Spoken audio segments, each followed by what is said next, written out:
Chapter 98, 6th Year, Halloween. Tuesday, October 26th, 1976.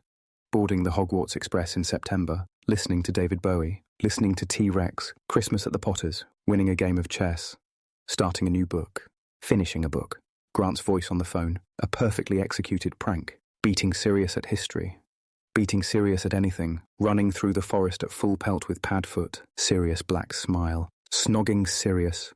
Ugh, focus, Remus muttered angrily to himself as he stalked through the corridors towards the hospital wing. A group of first-year Slytherins who happened to be walking past jumped at his outburst, then scurried away, whispering. Oh, great, Remus thought. Bet Snape's already told them all about Loony Lupin. Talking to yourself will really help. He was on his way to his first study session with Madame Pomfrey and the students putting themselves forward for healer training and using the spare time to list all of his very happiest memories. Only one memory in particular kept interrupting. If my Patronus is a black dog, he told himself, I'll have to leave Hogwarts forever and never show my face again. Hello, Remus. What are you doing here? He had reached the hospital wing now and found Marlene waiting outside, smiling at him, clutching a large textbook to her chest. Hiya. He smiled back. I'm here for the healing lessons. Oh, wow. I had no idea you wanted to be a healer. She beamed. Well, yeah. I mean, I was just interested. How about you? Oh, yes, it's all I've ever wanted to be, she said proudly. Remus tried not to look too taken aback. That felt like the sort of thing he ought to know about his friends. But then, Marlene had always been a bit more private than Lily or Mary. Secretly, Remus had always felt a special fondness for Marlene. She was quiet and shy, like he was, less abrasive than Mary, and less bossy than Lily. He remembered once, in a moment of confusion at the age of 13, having decided to fancy her. That embarrassed him now, but he had a feeling that if he told her, she'd see the humour in it. Actually, now that he thought about it, Marlene had the inherent good nature and sensible attitude that probably suited a healer. Besides this, during Madame Pomfrey's lesson, Marlene was clearly the standout student. She seemed to know half the spells already, and the Mediwitch approvingly told her she had a natural gift. Marlene flushed with pride at this, and Remus realised that it was the first time he'd seen her so confident. She had always seemed too unsure of herself before. Blimey, I should just start taking lessons from you, he said, as they left the sick bay later that evening. Oh, shut up, she grinned, bashfully. You'll be running rings around me once you've had the chance to catch up. Doubt it. He nudged her. Don't want to be a professional beater then. Ha, no chance. She laughed. You should see the state my brother's in, and he's only been professional for a few years. Wouldn't mind being the healer for the Cannons, though, or whatever team Potter gets drafted to. Then I can still see you all after school finishes. We'll see each other anyway, Remus said. You can't get rid of us that easily. You're a sweetie, Remus. She elbowed him. Hey, I'm really looking forward to this party. Are the rumours true? Halloween. 1976 was due to fall on a Sunday, and due to the nature of the evening, Hogwarts students were given Monday off. This, in Sirius's mind, could not have been more perfect. The Marauders' parties had grown legendary in status, and there were whispers all over the castle speculating on what exactly the four boys might have in store. There was mention of copious amounts of alcohol, potential fireworks. Remus heard one Hufflepuff who swore blind they had smuggled in a real band, instruments and all. What do they think? Laughed James. I'm hiding them under my bed.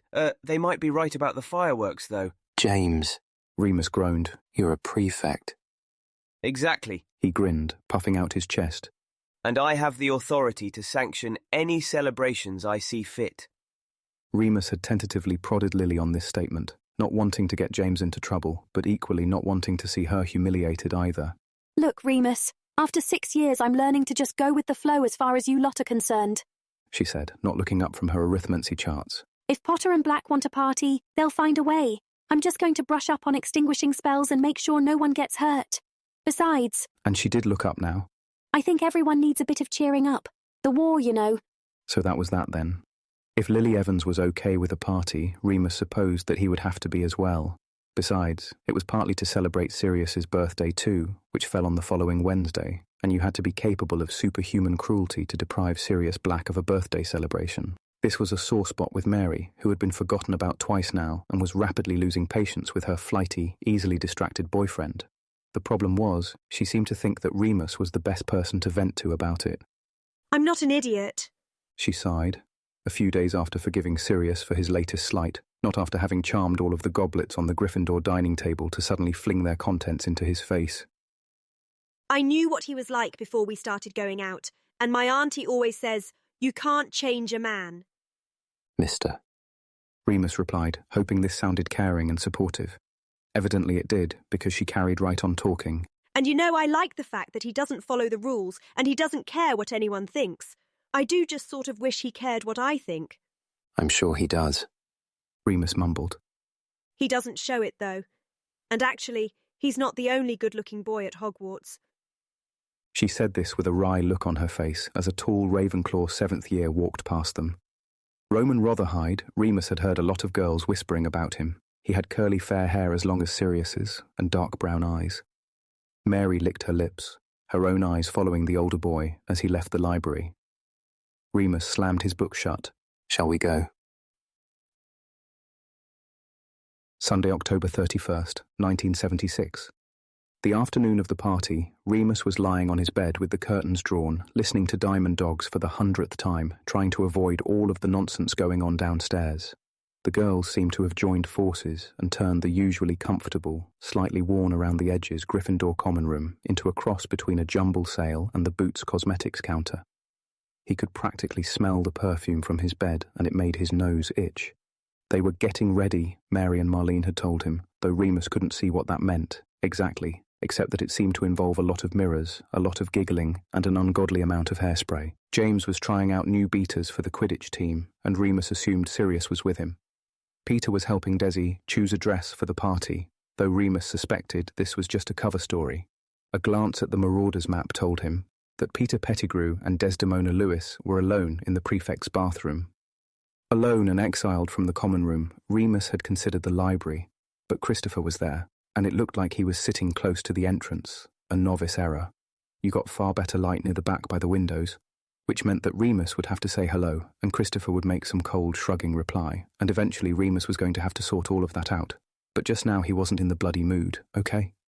Feeling very sorry for himself, he reclined on the bed and raised his wand, lazily levitating the record out of its sleeve and onto the needle. He'd lugged the record player up from its usual spot on Sirius's shelf and sat it on the end of his bed, hoping that with the bed curtains drawn he could play it loud enough to drown out the high-pitched chatter drifting up the stairs. Oh, hello. Sirius poked his head through the curtains. Remus sat up. Hi. He replied uneasily, slightly embarrassed, as if he'd been caught doing something he shouldn't be. Did you want your record player back? Nah. Sirius waved a hand. He opened the curtains further and, much to Remus's horror, climbed inside, crawling onto the bed. He settled down on his back beside Remus and listened to the record with him. They were quiet for a long while, both staring at the red canopy above them. Remus kept telling himself that Sirius was behaving perfectly normally. He lounged about on James's bed all the time. It meant nothing. Finally, much to his relief, Sirius spoke. Broke up with Mary. Ah, so that was all. Remus raised his eyebrows. Really? Sorry about that, mate. He felt Sirius shrug beside him. Nah, it's okay. Not like I was in love with her or anything. Plenty more fish in the sea. Yeah. Sirius chuckled. They both fell quiet again. Bowie's thin, sharp voice rattled between them. The first song ended, and the thunderous swell of Sweet Thing began. Love this track. Sirius commented. Remus murmured in agreement. We did it. Sirius said suddenly. Me and Mary. You did? Oh. When? Over the summer. Once or twice since we've been back at Hogwarts. Right. Is that... I mean, that's not why she dumped you. No. Sirius scowled at him. Thanks for the vote of confidence, but I don't think I was that terrible. We just broke up, that's all. How was it? The breakup? No. How was... it? Sirius smiled, enigmatically. Oh yeah, it was good. Great. Not like I imagined, but yeah, good. Well, good then. She's really gorgeous. Mary. Yeah, she is. Remember when we were kids and we were convinced Bowie was a wizard? Sirius said. Remus smiled fondly at the memory. Yeah, I think I still sort of believe he is. One day, when we all live in London, we'll go and find him, and then we can ask. Remus burst out laughing. What? Sirius grinned back at him. You can't just meet someone like Bowie. Don't see why not. We could go to one of his gigs, or find out where he lives. Have some imagination, Lupin. Once we're of age, we can do anything. Rebel Rebel started up next. It was practically Sirius's theme song by now. Anything. Remus smirked. You already think you can do anything. Calling me arrogant? Sirius narrowed his eyes, sitting up. He was smiling. Remus smiled back. Going to deny it? He replied, Your ego is so big it has its own orbit. Harsh. Your ego is so big, Remus continued slyly. When you were doing it with Mary, you probably closed your eyes and imagined yourself. You wound me, Lupin. Sirius reached for a pillow and began to beat him with it. Remus kneed him in the shin, rolling over to try and stop Sirius's onslaught, but Sirius was quicker. Laughing, he clambered on top of Remus, forcing him down, holding his wrists over his head. Ha! He cheered, triumphant. Apologize. No. Remus cocked an eyebrow and struggled to get free. Sirius was straddling him now and braced himself against Remus's movements, pushing back down. You can't escape. Sirius said. I've got you, Mooney. Their eyes met, and everything was different. Remus became acutely aware of the lack of space between them, every shape and angle of Sirius's body that was touching his own. He jerked upwards, deliberately, testing, and Sirius pushed back. Sirius, Remus whispered, tentatively, hearing the catch in his own voice. What are we doing? Shush. Sirius shook his head. Shh. Sirius said again, leaning forward now, letting go of Remus's wrists. Just this. Just... His face was buried in the pillow next to them. Remus could hear his breathing quickening over the opening refrain of Rock and Roll With Me. Okay, Remus whispered. We'll do this. If this was what Sirius wanted, Remus wasn't going to ask any more questions. He didn't think he had enough blood left in his brain to formulate a thought anyway. He was aching, straining with desire, and Sirius was pressing down on him, hitting the very parts of Remus that cared most for pressure. He pushed his hand between them, fumbled with the buttons on their jeans. Sirius stiffened slightly, but allowed it, letting Remus do everything, letting Remus touch him. He was momentarily shy about his body, how bony his body must seem, how awkward his hands. But soon there was no space left for shyness. Sirius kept moving, and Remus was lost, completely lost in the strange familiarity of another person and the gorgeous smell of Sirius's hair. It was over almost as quickly as it had begun. All it took was the right angle against Sirius's hip, and Remus gasped, twitching, seeing stars, and a second later, Sirius let out a muffled cry into the bedsheets. In the quiet moments that followed, they lay breathless and tense. Then Sirius propped himself back up and climbed off, rolling over onto his back. They said nothing as they did up their trousers and straightened their clothes. Remus refused to be the first to speak. Got a bit carried away, Sirius said, clearing his throat. Remus blinked. Right. He swallowed dryly. Sorry. What? No, it's okay. Sirius looked awkward. Remus had never seen him look so out of his depth before. I'm going to have a shower. Not long until the feast. Right. Remus nodded again, watching Sirius carefully climb out of the bed and back through the curtains. He stopped and turned back quickly, looking slightly panicked. You won't tell anyone? Remus snorted and shook his head. As if I would. Sirius nodded and closed the curtain behind him. Remus flopped back on the bed, his mind still catching up. If he wasn't so confused, he'd be furious.